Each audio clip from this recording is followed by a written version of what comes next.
Welcome. So, I'm Fausta Luchini. I think I'm just getting started. Wait a minute. Starting over. Welcome. I'm Fausta Luchini, and this is my 10-minute break on Wednesdays. I'm the creator of Fausta's Place to Ponder, a trauma-sensitive consultant and life coach. I work with therapists, social workers, educators, doctors, nurses, first responders, any compassionate professionals who are affected by trauma in their workplace.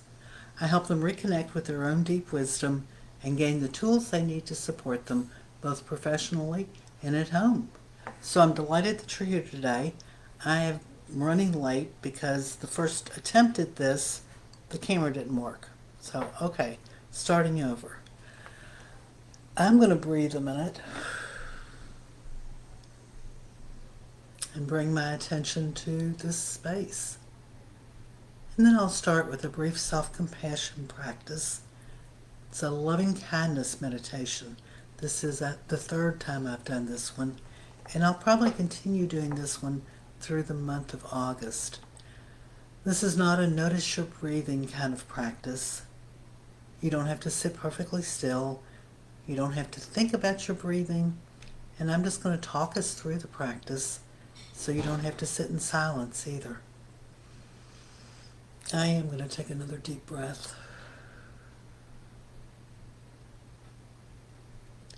And I invite you to settle into a comfortable position, either sitting, lying down, even standing if you like. As we go through this practice, I encourage you to only do what feels comfortable for you. Maybe the most important part of this is to connect with yourself and your own needs.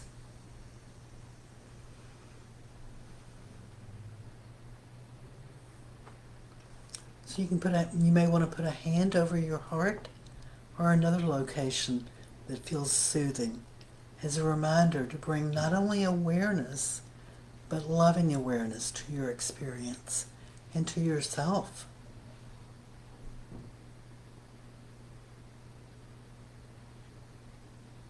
When it feels uncomfortable, you can move your hand. So bring to mind a person or other living being who naturally makes you smile. Someone with whom you have an easy, uncomplicated relationship. This could be a child, your grandmother, your cat or dog, whatever naturally brings happiness to your heart. If there are lots of people or other living beings who bring happiness to your heart, then just choose one.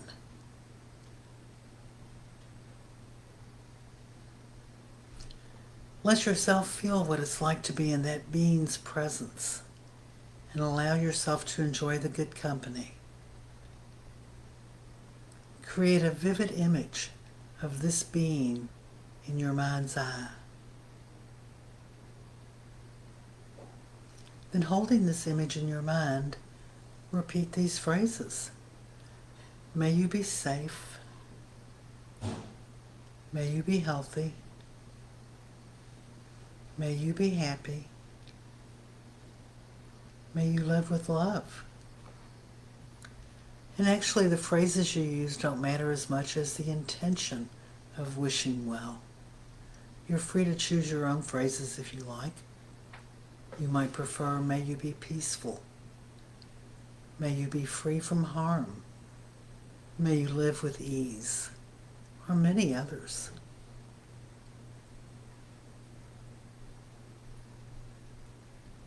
Now add yourself to the image, to your circle of goodwill. Picture yourself in the presence of your loved one, visualizing you both together.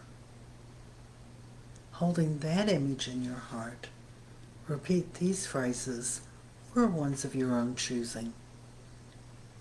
May you and I be safe. May you and I be healthy. May you and I be happy. May you and I live with love. Or you might say, may we be safe. May we be healthy. May we be happy. May we live with love. Now let go of the other, perhaps thanking your loved one before moving on, and then letting the full focus of your attention rest directly on yourself. And again, you can put your hand over your heart, on your cheek, and feel the warmth and presence of your hand. Visualize your whole body in your mind and release any stress or uneasiness that may be lingering within you. And repeat to yourself the phrases, may I be safe, may I be healthy, may I be happy, may I live with love.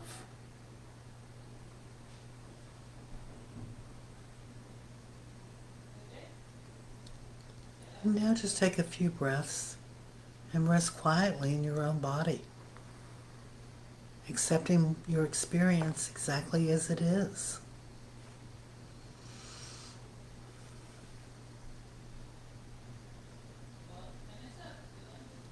What did you notice during this practice?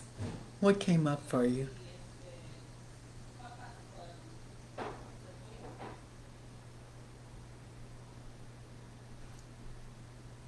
Were there any challenging aspects to this meditation?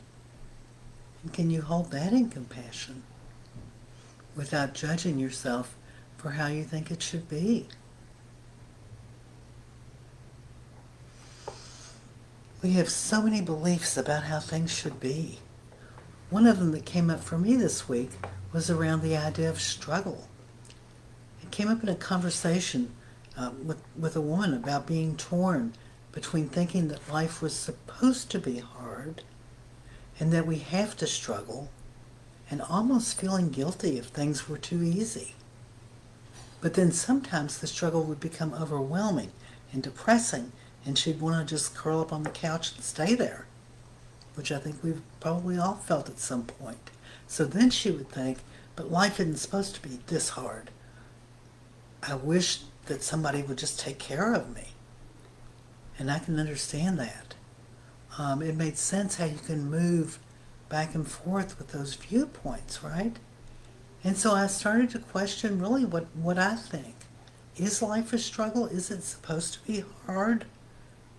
Or is it supposed to be smooth and easy and it means something's wrong when it's not?